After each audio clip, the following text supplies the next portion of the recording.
Hi, and welcome to Getting to Know Your Heavenly Family. Today, I'd like to introduce to you a Franciscan friar named St. Thomas of Cori. He's known for his devotion to prayer and his very simple life. We celebrate him on January 11th as his feast day. He lived from 1655 until 1729. And again, like I said, he's not very well known outside the region of Rome. And he was canonized only in 1999.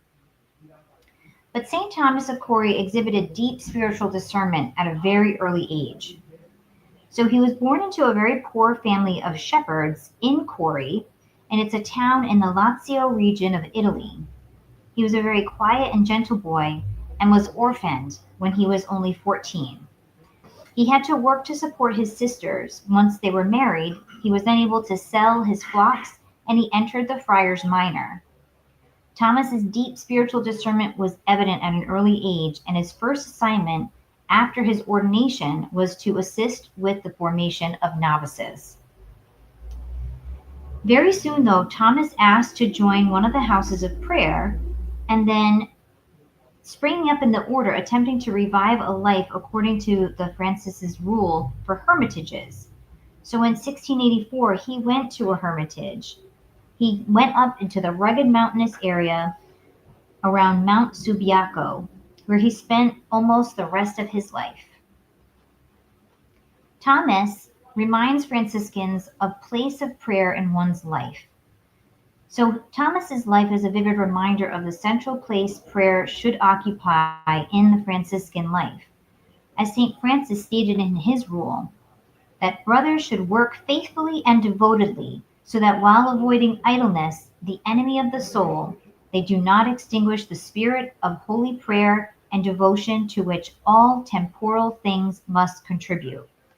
Temporal means that it's a finite, so it's not going to be forever. Francis wrote his rule for hermitages for brothers who wish to concentrate more on what we call contemplative, so just a very prayerful dimension of their life. But St. Thomas really wanted to share God with others. So even though he was in a hermitage, he had this very distinct call to devote himself not just to prayer, but to share this. So he was in his daily prayer, he basically had the fraternal life and that rhythm that comes with being in a hermitage. But he wanted to share what he was learning and what he was gaining from God's graces with all of those around him.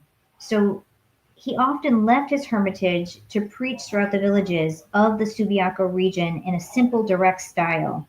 And many of the other friars formed in these hermitages became zealous missionaries abroad. Thomas died at the Ligra on January 11th in 1729, and he was canonized by Pope John Paul II.